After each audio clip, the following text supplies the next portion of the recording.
Hey guys, it's Kusi. Let me welcome you to episode 7, in which finally we get called out for the lack of pumpage by a supreme gamer who dies on trash packs. In this Zero to Hero, Kusi boosted confirmed, Sub-Rogue edition. In the last episode, I complained myself into an emotional hibernation until I was happy to time my third plus 12 by figuring out that they messed with the rating and you need pretty much all 13s now to get 3k. Or at least 6? Boy, ain't no way, boy. Good shit. We also learned an old German saying that goes, Soll ich dich mal ganz kurz gegen die Vitrine werfen?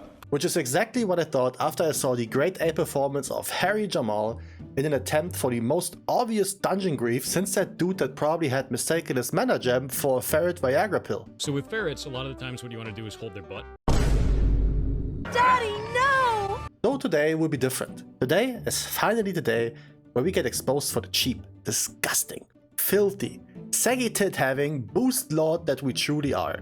And yet another hunter. Though I'm gonna be honest, at this point I'd absolutely prefer the abusive survival over the movement impaired beastmaster I usually get. So if you want to see me crash out over long queue times, bad luck when it comes to party members and boosted gameplay apparently, then make sure to leave a like, as it really butters my aggro. And while you're at it, subscribe too, since we are now less than 200 away from having more subscribers than Diddy had baby oil bottles.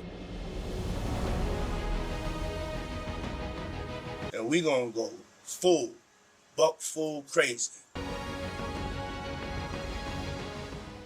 Alright, so since I gave you a quick glimpse of my vault at the end of last episode, let's start with that. Unfortunately, another one that isn't insane, as they say. The shoulder piece is currently useless, as I already have a maxed out myth shoulder. The chest piece would be fine, considering it's an endgame upgrade and grants me more stats than the hero one I currently have after upgrading and converting it, and we got the dagger. Now for every other spec in the game, maxing out a second weapon would be huge. The truth is, offhand weapons don't do anything for sub-rogues. They trigger nothing. Don't add additional damage to your gainers or spenders, they just do white hit damage. And yet, I simmed it, weapon slightly beats the chest piece. And when I say that, I mean barely any of them are an upgrade. But that's okay, I am more in hopes for the Nether Prism anyways than anything Mythic Plus has to offer right now. So there's nothing left to do besides attempting to be the change I want to see. Which means I need to get back to grab keys I need for rating. Plus 12 Echo Dome was the one I got from my vault, which is perfect, because it's an easy key, high chance to 2 chests on 10s, and therefore a good warm-up. And boy, would I consider myself warm after that 7 million overall performance of a 3 chest. Insane party. Wish I kept those around for the upcoming key, which was... I'm telling you, similar to Theater of Pain last season, not a fan. And I'll die on that hill. There's nothing in Streets that make me be excited. Nothing besides leaving a dungeon once I'm done. However, I was super determined to time this key regardless, cause at 13 Streets would mean I would never have to play this thing again for the rest of the series. So I clinched up, gotten myself an absolute unit of a party with a Bloodlust, 2 CRs, a PI for, well, anyone but me, and some fruits for the required vitamins. Guess our healer was allergic to fruit though, so we instead got a shaman with a mastery buff that I as well benefit from.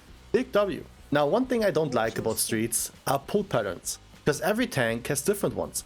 Some clear only the beginning to last the boss quick, some clear everything before the boss and then add some trash on top of the boss, which honestly, good thing to do. And I figured out why it's called Streets of Wonder, because everything I do is wonder if pulling the mini boss on top of the first last pack is worth it. Or is that just too much to deal with? I don't know. Have you tried it? Because I do feel like the boss itself is chill enough to place some trash on top of it, but maybe I'm wrong. Disregarding, because the pull sizes are kinda low, trash very rarely is an issue. So we talk about the boss instead and how greed can affect your performance. You see, I do not have the timings down on this. Oh really? Shocker. So often I pressed my cooldown windows and then I got the sucky debuff which requires me to clear the room. Look at this shit DPS, man. I had the sucking so often, with so many stacks of damage done increased, there's no excuse. And then once I had cooldowns, the big boy came to mess me up. I also completely forgot that during the whirl, the sucking does get more potent towards the end. Which means, while you can edge in the beginning to do some damage, you lose eventually. I really need to figure this boss out for me personally on melee, that's for sure. Yet still I was hopeful, cause we already unlocked the special mechanic most puck parties never witness. Communication. During the RP event to burn time for Bloodlust to come back up so we can use it on the mailman is 5-head. Much more use of it than on the concert fight later, since you can add the pack of trash on top of it as well.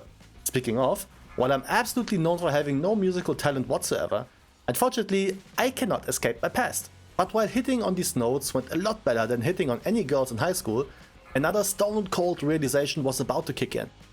You may get the trash out of me, but you never get me out of the trash. Now, dying here is very annoying, because the entire fight relies on you having that constant damage buff to deal with the boss and the mechanics better. And once you lose it, it takes a long ass time to stack it back up. Because of that, the final warning got through and took another life. So because I died twice during boss fights, lost buffs twice during boss fights, we didn't have a chance anymore. Again, it's one thing if someone else breaks my key and I can pretend that I wasn't the problem to cope with my own failure, but it's another thing when I was the reason we didn't time it. My own stupidity of greeting some damage was so bad that ultimately will force me to play this shithole of a key again, and that absolutely sucks donkey dick. You wanna know how bad this I can't time keys depression became? Yes. I was happy that in the 12 halls we did next, I wasn't the reason for depleting it. Besides some deaths that may or may not have been avoidable, we had one specific moment of a full wipe because of one lesser brilliant decision, which I personally didn't even think of.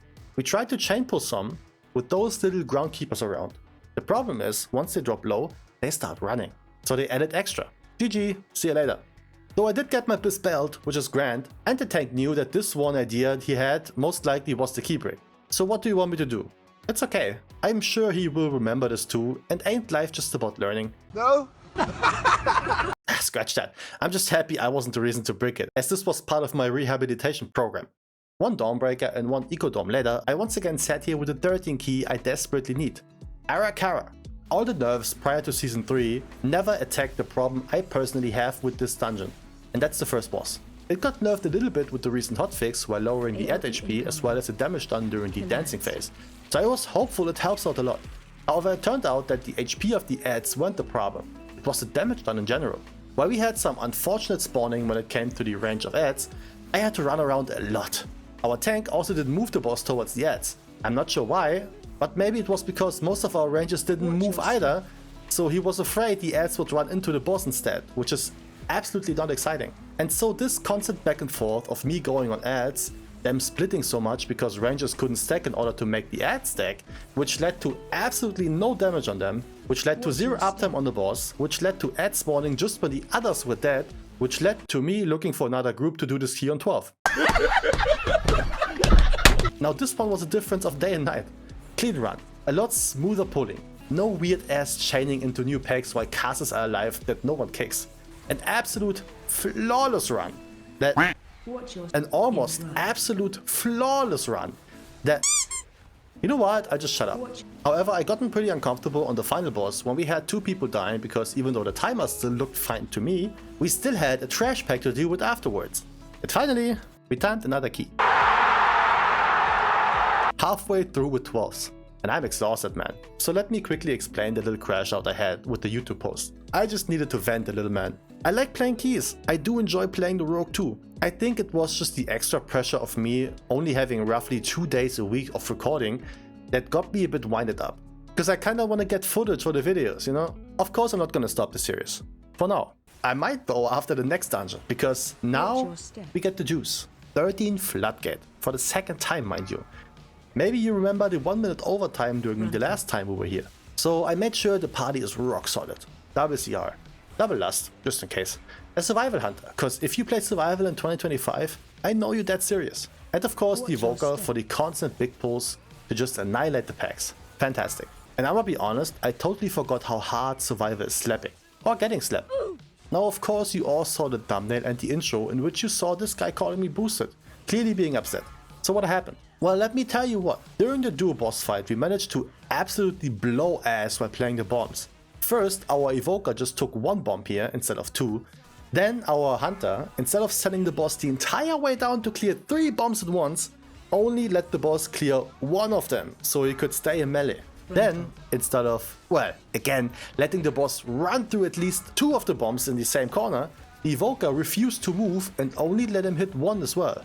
So the tank had to run the entire way in an attempt to save us. Spoilers, he didn't. So just to clarify this, right? I neither had the debuff nor the charges. I had no control about how to play the bombs and what bombs go off. And we had 3 bombs too many. Just so you understand this, I had no control.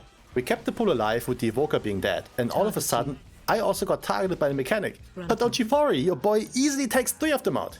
Because I'm not an idiot. For once. This fight took forever to finish with only 2 DPS though, not gonna lie. Then the weird stuff continued. We did a normal pull, I used my cooldowns, cause why sit on them. Then we pulled multiple packs onto Big Mama to make Lust worth a while. It's a good pull. The problem is I didn't expect this pull, nor was I ready for it. Big cooldowns weren't available, which made the overall damage look like this. Brother, I only had my stuff ready when everything was dead already, and we get into the intermission phase, which is alright for getting the boss down, but horrific for the overall DPS. Would have loved to have my stuff ready here during pull, that's for certain. Now, long story short, we overpulled a little, though I didn't think that was the tank's fault, just some body pulling. We had one guy dead for half of the first boss fight, on 2 targets, and overall 5 deaths. And yet, even though I didn't die or misplayed any mechanic that caused dying, for some reason, I was the one boosted. You know, me, who played mechanics instead of ignoring them to do more damage. Me, who maybe got a little bit unlucky with the cooldown management because I didn't expect certain pulls. Yes, my overall is not good. 6 million for Floodgate is a far cry from being useful in order to time 13s. But dying or ignorance towards mechanics is as well. Not to mention the dying to the Beyblade bots on the second pull. Good job, man. You do big damage, and I expected that from somebody that plays survival because they are rare, and you kinda have to like it. But you not only died more often than me, you also were ready to accept a full party wipe just so you can do some more damage. I would have loved to talk to him about this. Yet, like the little edgelord he is, he just left right after making a comment. Unlucky. Yet this sparked something in me. Cause I assume his boosted provocation wasn't towards my gameplay itself, it was about my damage, and he's not incorrect. So I had to change something, and in order to do that, I need to figure out what am I missing.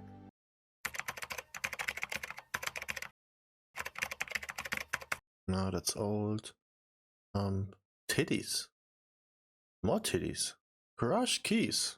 Hell yeah! I'll be covering the new talents, the gearing process, how you're gonna open and how you're gonna manage your cooldowns here with the new build, and just generally how you can become the best sub-rogue you can be, as well as I'll show you some macros and other tips and tricks you can use in order to min-max your damage.